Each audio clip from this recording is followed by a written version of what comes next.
Buckle up, guys. We have a new fusion starting today. His name is Titus Blackplume. He is a defense-based Bannerlord champion. He's a legendary, and he is a Void. This is a free Void legendary fusion. Hopefully they don't make it too hard. It is starting today, and in this video, very quickly, I wanted to break down and clarify every single part of his kit, because this kit is tremendous, but it is also complicated. And I think a lot of people, I've watched a lot of other creators' videos because I don't have direct access to this information since I'm not yet a partner creator. I actually don't think I'll be able to be because I'm a sponsored creator, but a lot of other people seem to be totally misreading a lot of parts of his kit, especially his A1. So I promise I know how this works, and I will break it down for you as clearly as someone can possibly do. So guys, this badass legendary Void Bannerlord champion you see behind me is Titus Blackplume. A big shout out to hellhades.com. That is where I found this image. You can see the web address here. You probably already know about the website. How could you not? But definitely go check it out. It is a tremendous resource. It is hard to find images of this guy, so there you go. Also, speaking of websites, as soon as the calendar launches, I'm filming this the day before you're watching it. As soon as it launches, I will update my calendar tool on my website to try to make this as easy as possible. You just go to fastidious.gg/raid-shadow-legends, go down to the Fusion Planner calendar. You can see we do still have Thalin here. However, within 24 hours of the Titus Blackplume calendar being announced, we will update all of this. All right, without further ado, let's break down this kit and let's kick things off with Ravenblade. This is where a lot of people are getting lost, and I promise you, I am reading it correctly. This is what it means. So the first part is simple. Attacks one enemy. Then he has a 40% chance of placing a block active skills debuff for 2 turns. With skill ups, this goes to a 60% chance.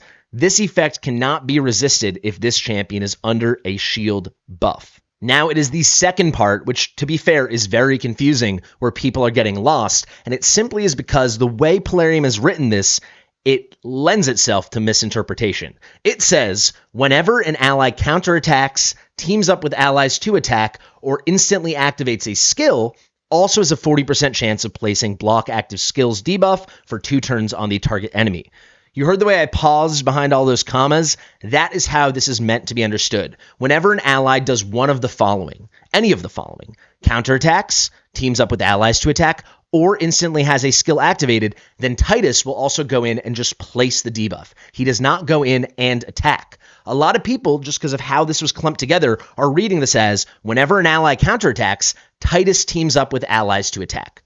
And I get it, but that's wrong. That's not what this says. This is saying whenever an ally does any of the following, counterattacking, teaming up with allies to attack, or instantly activating a skill, basically uses a skill when it's not their turn, triggered by a counterattack, an ally attack, or an instant skill activation. When any of those things happen, Titus also has a 40% chance, 60% chance with skill ups to place a block active skills debuff for 2 turns on the target enemy. He's not going in to join the attack. We wish he was. He is not. It honestly does not matter that much, though, because his A1 doesn't hit very hard. His A2 is an entirely different story. In certain situations right now, it is the hardest hitting move in the game, or at least one of them. It is insane, but we'll talk about his A2 Student of War in just a moment. This counterattack mechanism is not his thing. It's when someone's counterattacking, ally attacking, or having an instant skill activation, he will then place block active skills. The cool thing here is it cannot weak hit, because when this is triggered, he's just placing the skill. The only thing I'm not 100% sure on, I've watched a lot of videos, is whether or not this chance to place the block active skills from this secondary condition in the A1 is also irresistible if he's under a shield. I'm thinking yes it is, because it says also when those things happen, he will place the thing, so I think it will be the same condition. From all the content I watched, he is always placing it. That being said, it might just be because of accuracy. I don't know what all those test server builds are like, and I don't know what all of those test server great hauls and area bonuses are like, so I cannot say that final part 100% for sure if it's also irresistible, but I'm almost certain, I'm going to say I'm 96% certain it's also irresistible if he's under a shield. You will always want this guy under a shield, though, and you're going to see why with A2, Student of War. This thing hits so hard,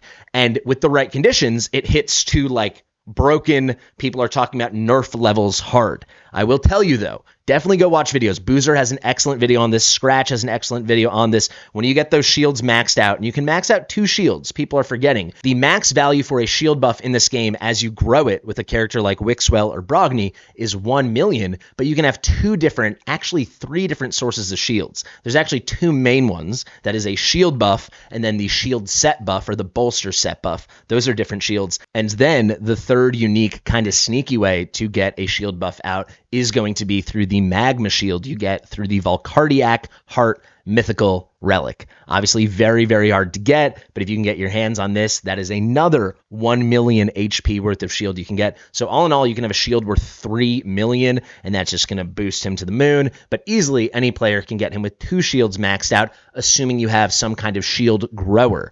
Yes, to hit the numbers you're seeing against Clan Boss, for example, in videos like Boozer's and Scratch's that I mentioned before, I'll link them below, you're going to need a shield grower, so you'll need Wixwell or Brogni.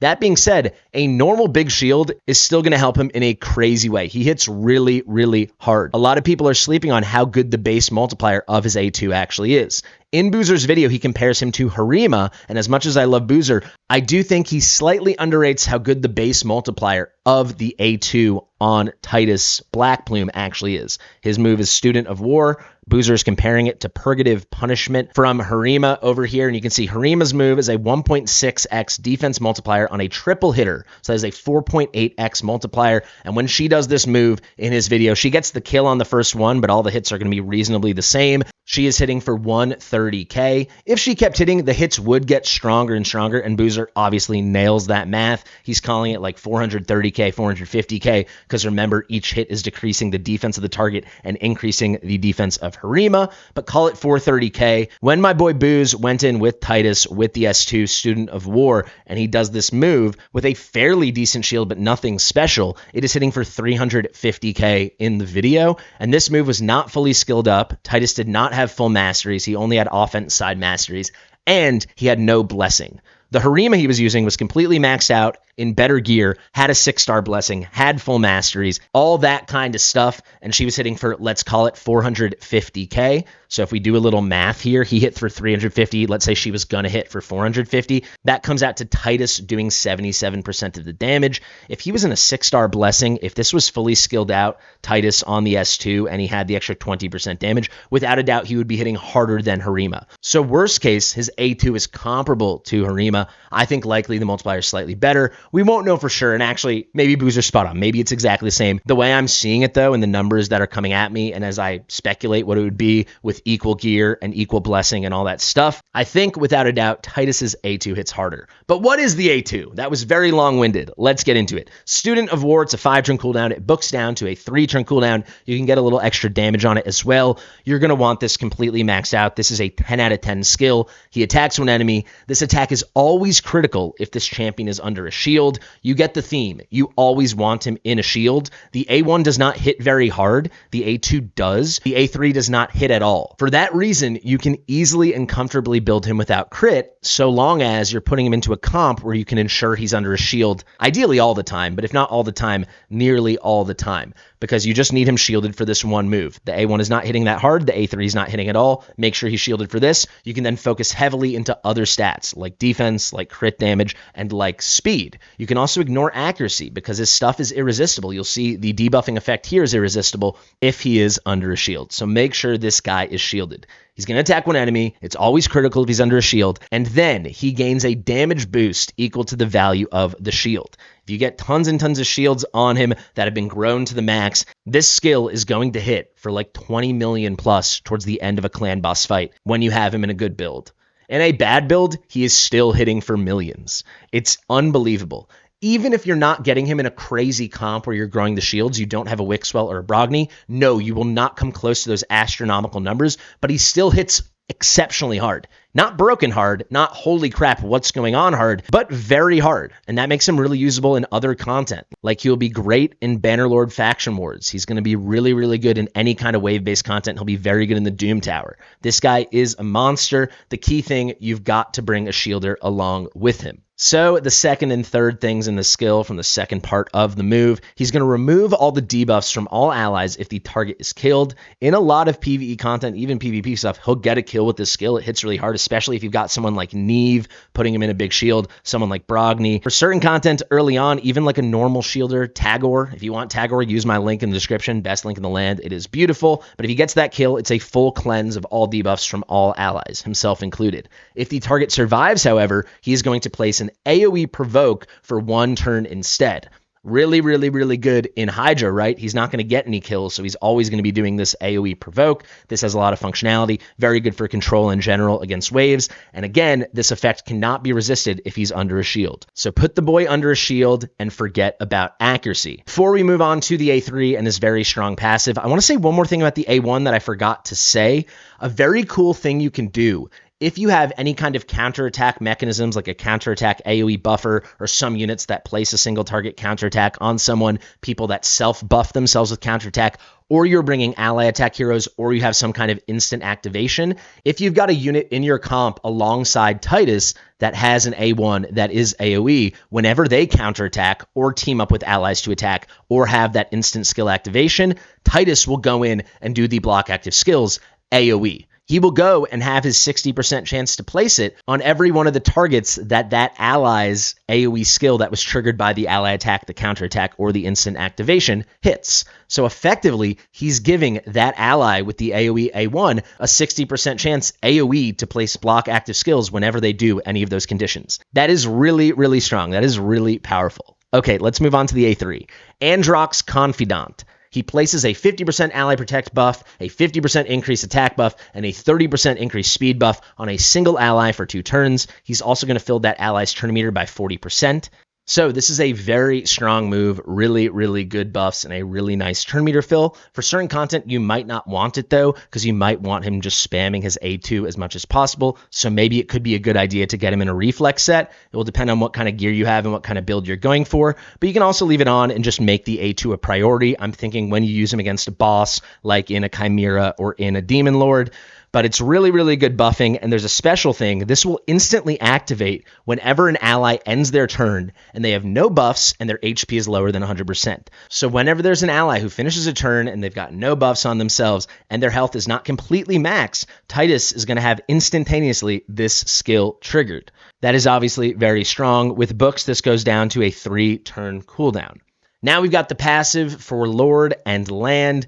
Each time an enemy hits any allies, and this includes Titus, that ally's next attack will deal 10% more damage for each hit they take, and this stacks up to 100%. So this boost stacks between every turn. An ally goes, and by the time their next turn comes around, depending on the number of times they were hit, they are going to get a damage boost of 10% for each one of those hits they received. So in certain content, it could be a lot of hits, and you can max this out. If you're going against a wave, something in PvP where you've got a lot of enemies you're up against in the arena, for example. However, a big place people use him is against bosses, and a really clear way to illustrate this is going to be in Clan Boss. I put up the Demon Lord skills here, and you can see the standard Clan Boss, the A3 is a quadruple hitter, and that's AoE. So after the Clan Boss does this, Titus is giving himself and everyone else a 40% damage boost on their next attack. Similarly, the A2 is an AoE double hitter, so this is a 20% boost for everyone on their next attack. The A1 obviously is a single hitter, and it's only going to hit one unit one time,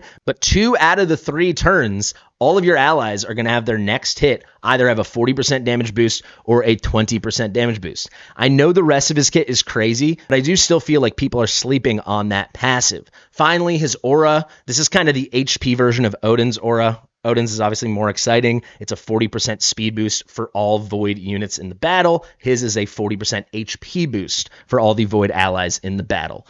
All in all, this guy is going to be a monster. The final place I want to leave this is basically this. Polarium was asked explicitly by at least 2 of the top creators in this game, Hell Hades and Scratch, and they said, nearly verbatim, "Are you going to nerf this guy? He's hitting so hard against the Demon Lord." And they said definitively, "No, we will not." Do we believe that? I'm going to believe it. I mean, they were asked point blank and they said no.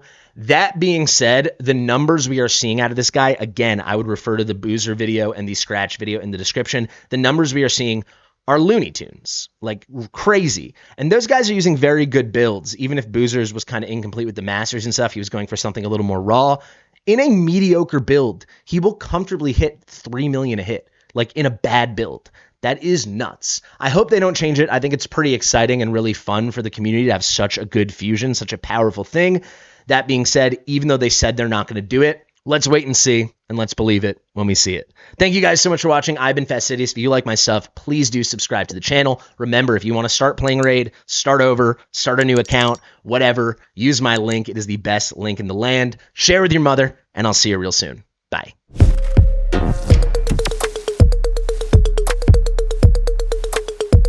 Fastidious.